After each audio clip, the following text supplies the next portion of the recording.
स्वर्ग और नरक क्या है? यह एक बहुत ही रोचक और बहुत ही महत्वपूर्ण विषय है, क्योंकि हर इंसान कहीं ना कहीं स्वर्ग और नरक की कल्पना करता है और हम सभी जानने की कोशिश करते हैं कि आखिर स्वर्ग क्या है और नरक क्या है। तो आज हम इसी विषय पर प्रकाश डालेंगे। आस्तिक जगत के लगभग सभी संप्रदाय और मतों में स्वर्ग और नरक की मान्यता है। स्वर्ग जहाँ लोगों को ललायत करते हैं, वहीं नरक भयभीत करते हैं। स्वर्ग को जन्नत और नरक को दोजख नाम इस्लामी मतानुसार है, तो अंग्रेजी में इसे क्रमशः हेवन और हेल कहा जाता है। मान्यता है कि मृत्यु के बाद जो आत्माएं स्वर्ग में जाती हैं, उन्हें वहाँ सभी प्रकार के भौतिक सुख जैसे स्वादिष्ट भोजन व पेय और सर्वोत्तम स्वास्थ्य प्राप्त होता है, जहाँ कोई बीमारी या दुखी नहीं रहता है। अनंत काल तक सुख ही सुख प्राप्त होता रहता है। इसके विपरीत नरक में नाना प्रकार के कष्ट वहाँ के यमदूतों द्वारा दिए जाते हैं। यद्यपि स्वर्ग और नरक जाने का आधार मनुष्य के शुभ और अशुभ कर्म कहे जाते हैं, किंतु प्रत्येक मत अपने अनुयायियों को स्वर्ग भेजे जाने का दावा करता है। हिंदुओं में शैव, वैष्णव, शक्त, ब्रह्मकुमारी आदि मत वाले उन्हीं मनुष्यों को स्वर्ग का अधिकार मानते हैं जो उनके आराध्य और प्रतीक चिन्हों पर विश्वास रखते हुए तदुपरांत आचरण करते हैं। कहीं कहीं लोग को अपने मत की ओर आकर्षित करने के लिए बहुत सी आसान शर्तें भी रखी गई हैं, जैसे मरते समय नारायण कह देना, भले ही वह इस नाम का बेटा ही क्यों ना बुला रहा हो, माथे पे चंदन का तिलक लगाना, गंगा जल में स्नान करना और गंगा नदी और कुछ पग चलना, केवल गंगा शब्द का उच्चारण करना, मरते हुए व्यक्ति के मुंह में गंगा जल और तुलसी डालना, ऐसा सब करने से स्वर्ग की प्राप्ति होती है। इस्लाम मत के अनुसार जो मनुष्य खुदा और उसके रसूल मोहम्मद पर विश्वास रखता है, वही जन्नत जा सकता है, भले ही वह कितना बड़ा कुकर्मी या हत्यारा हो। मुसलमान खुदा, रसूल और धर्म पुस्तक कुरान पर विश्वास ना रखने वालों को काफिर कहते हैं, जिन्हें जन्नत नहीं मिल सकता, भले ही वे कितने परोपकारी, सदाचारी और निष्पाप हों। उनके मतानुसार काफिरों को मार डालने वाले मुसलमान गाजी हैं और उनके द्वारा मारे जाने वाले शहीद कहलाते हैं। गाजी और शहीद दोनों जन्नत जाते हैं। ईसाई मत के अनुसार ईसा मसीह अपने अनुयायियों के द्वारा जीवन भर किए जाने वाले सभी पाप अपने ऊपर ले लेते हैं और उन्हें स्वर्ग भेज देते हैं। अन्य संप्रदायों, मतों, पंथों में भी लगभग इसी प्रकार की पक्षपातपूर्ण बातें कही गई हैं। लोग स्वर्ग जाने की लालसा में ऐसी बातों पर विश्वास रखते हैं, परंतु विडंबना यह है कि स्वर्ग या जन्नत की सभी सुविधाएं मुख्यतः पुरुषों के लिए ही हैं। महिलाओं के उपयोगार्थ कुछ भी नहीं। पशु पक्षियों के देहांत के बाद उन आत्माओं के बारे में भी कोई चर्चा कहीं नहीं मिलती है। मुसलमान मानते हैं कि सभी रूहें खुदा की बनाई हुई हैं, जिन्हें उसने स्वेच्छा से विभिन्न शरीरों में आरोपित किया है। मृत्यु के बाद रूह तो निकल जाती है और मृत शरीर कब्र में पड़ा रहता है, जिसके सड़ गल जाने पर भी मेरुदंड प्रलय आने तक सुरक्षित रहती है। कयामत आने पर उसी रीढ़ की हड्डी से पूरा शरीर वैसा ही बन जाएगा जैसा मृत्यु के समय था। तब खुदा के सामने हर एक के पाप और पुण्य को तराजू में तोला जाएगा। जिसका पुण्य का पल्ला भारी होगा, उसे जन्नत जाने की अनुमति होगी। जिसका पाप का पल्ला भारी होगा, उसे मार्ग में नरक कुंड के ऊपर बने पुल से नीचे नरक कुंड दोजख में सर के बल गिरा दिया जाएगा। इस न्यायिक प्रक्रिया के होते हुए भी मोहम्मद साहब की सिफारिश अंतिम मानी जाएगी, जो खुदा के पास ही तख्त पर शफी के रूप में बैठे होंगे। स्वर्ग और नरक के बारे में लगभग ऐसी ही विचारधारा न केवल यहूदी और पारसी मतों में मिलती है, परंतु हिंदुओं में भी कुछ पुराणों में भी यह सब देखने को मिलता है, जहाँ गाय की पूंछ पकड़कर ही आत्माएं वैतरणी नदी पार करके स्वर्ग में प्रवेश कर सकती हैं। उनके मतानुसार भी आत्माओं को शुभ अशुभ कर्मों का लेखा जोखा चित्रगुप्त द्वारा रखा जाता है और स्वर्ग नरक भेजने का निर्णय धर्मराज द्वारा किया जाता है। विशेष अंतर नहीं है। हिंदुओं में पुनर्जन्म मानते हैं, अतः बार बार मृत्यु के बाद यही प्रक्रिया अपनाई जाती है, जबकि मुसलमान और ईसाइयों में एक ही बार के जन्म का वर्णन है। उपरोक्त सभी बातें हर मत में आपको देखने को मिलेंगी। बौद्धिक रूप से इन पर विचार करने से पूर्व यह पता लगाना भी आवश्यक है कि स्वर्ग और नरक आखिर स्थित कहाँ हैं। क्या अलग अलग धर्म के अनुसार स्वर्ग और नरक अलग अलग हैं अथवा सबके लिए एक ही हैं। विचारणीय है कि जब संसार के समस्त प्राणी मानव या मानवेतर एक ही अलौकिक शक्ति के से नियंत्रित होते हैं तो उन सब के लिए न्याय व्यवस्था भी एक जैसी होनी चाहिए। यदि ऐसा नहीं है तो स्वयं सिद्ध हो जाता है कि सभी मतों के विचार पूर्णतः सत्य नहीं है। जैसे इस्लाम के अनुसार स्वर्ग ऊपर 7वें आसमान पर है, तो ईसाई मतानुसार चौथे आसमान पर। पुराण के अनुसार भी स्वर्ग ऊपर आसमान में कहीं स्थित है, जबकि नरक नीचे। और स्वर्ग और नरक के बीच का जो स्थान है वो अंतरिक्ष में पृथ्वी तल के ऊपर के रिक्त स्थान को कहते हैं, जिससे पृथ्वी सहित अन्य ग्रह उपग्रह भ्रमण कर रहे हैं। वैज्ञानिकों ने अब तक अंतरिक्ष यानों की सहायता से चांद और मंगल ग्रह तक की यात्रा कई बार कर ली है और अंतरिक्ष में घूम घूम कर देख लिया है कि वहाँ स्वर्ग लोक जैसा कुछ नहीं है। यहाँ एक बात और विचारणीय है। मुसलमान ईसाई पुनर्जन्म पर विश्वास नहीं रखते हैं, अर्थात एक बार मर जाने के बाद पुनः नया शरीर नहीं मिलता है। तो रूह को स्वर्ग में सुख या नरक में दुख किस प्रकार दिया जा सकता है, क्योंकि सुख दुख तो शरीर के माध्यम से ही अनुभव हो सकते हैं। उनकी न्याय प्रक्रिया भी नाटक जैसी ही लगती है, क्योंकि जब मोहम्मद साहब और ईसाई धर्म के ईसा मसीह के अनुयायियों को स्वर्ग तथा अन्य को नरक में जाना पूर्व निर्धारित होता है तो न्याय का दिखावा किस लिए। जन्नत झरनों, फव्वारों, जल, दूध और मदिरा की नदियों वाला उद्यान है, जहाँ प्रत्येक पर 72 सुंदर हूरें अप्सराएं भोग के लिए मिलेंगी। ऐसा जन्नत का आकर्षण दिखलाकर मूर्ख अनुयायी निरपराध व्यक्तियों को हत्या, लूट और महिलाओं के साथ बलात्कार के लिए प्रेरित करते हैं। यद्यपि महिलाओं के भोग के लिए कोई व्यवस्था नहीं होगी, क्योंकि वे तो स्वयं भोग्य वस्तु मानी गई हैं।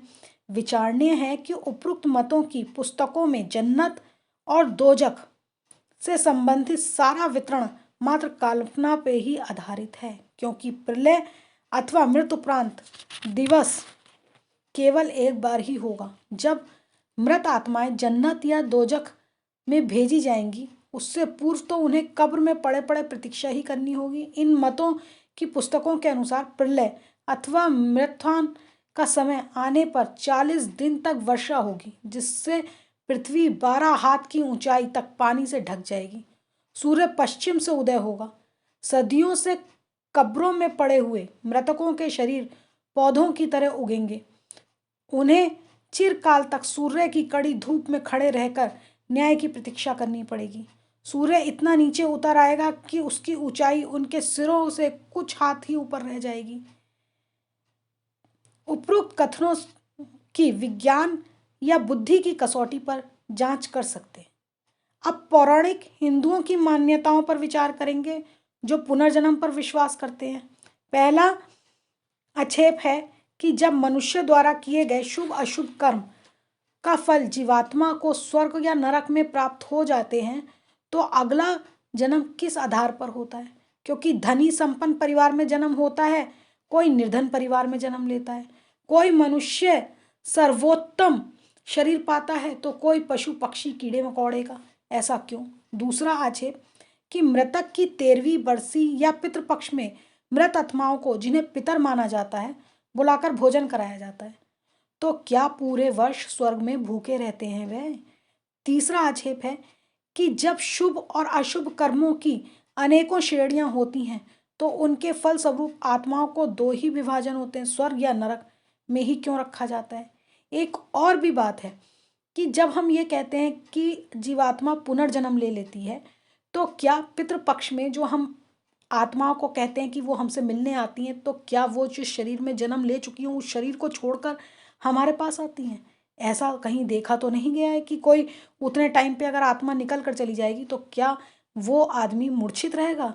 वस्तुतः स्वर्ग या नरक लोकों की कल्पना ही आधारहीन, विवेकहीन है। अतएव इनके वास्तविक स्वरूप की चर्चा वेद और शास्त्रों के आधार पर अब हम करते हैं कि वेदों में क्या कहा गया है और शास्त्रों में कहाँ क्या दिया गया है। अब ये चीज़ आपको अच्छे से समझ में आएगी, इसलिए उसको मैं आपको आगे समझाती हूँ। विभिन्न संप्रदायों और मजों के स्वर्ग और नरक का वर्णन दिए गए हैं, वे पूर्णतः काल्पनिक हैं। उनका आधार संसार में समझे जाने वाले सुख और दुख ही हैं। सभी जानते और मानते हैं कि आत्मा और रूह निरंकार होती है, जो सुख दुख का अनुभव शरीर के माध्यम से ही कर सकती है। शारीरिक, वाचनिक या मानसिक कर्म करने तथा सुख दुख भोगने के लिए आत्मा को दो प्रकार के साधन प्राप्त होते हैं, जिसे शास्त्रीय भाषा में करण कहते हैं। 5 ज्ञानेंद्रियां, आँख, कान, नाक, जीभ और त्वचा तथा 5 कर्मेंद्रियां, हाथ, पैर, मुख, उपस्थ और गुदा, बाह्यकरण कहलाते हैं। ये बाहरी ज्ञान को मन बुद्धि तक पहुंचाते हैं, जिन्हें अंतकरण कहते हैं।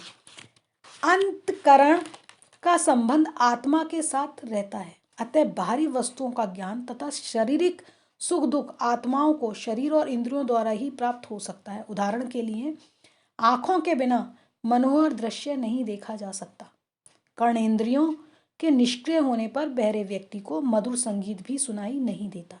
इसी प्रकार आत्मा हाथ के बिना कुछ पकड़ नहीं सकती और पैरों के बिना चल नहीं सकती, मुख के बिना खा पी नहीं सकती और बोल भी नहीं सकती।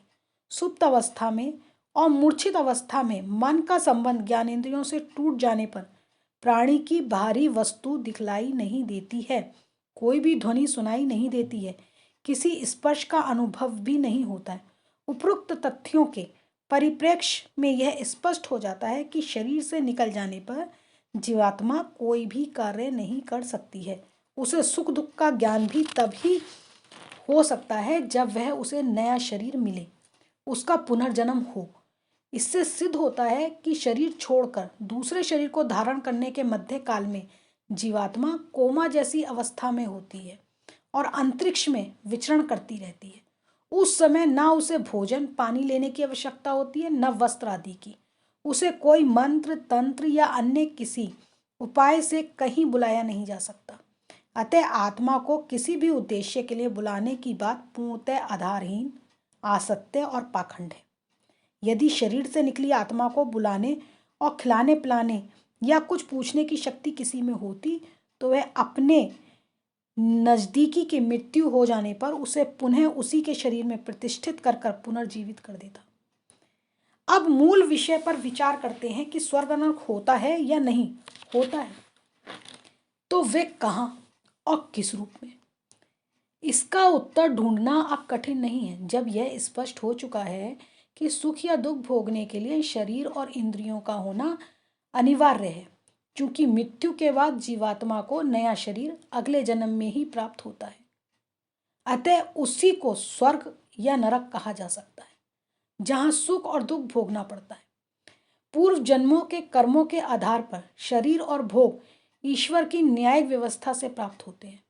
जीवन में सुख और दुख न्यूनतम या अधिक मात्रा में सभी प्राणियों को प्राप्त होते हैं। अतः प्राप्त जीवन ही स्वर्ग और नरक दोनों होते हैं। जब हम सुख पाते हैं तो उस अवस्था को स्वर्ग, और जब दुख पाते हैं तो उस अवस्था को नरक कहते हैं।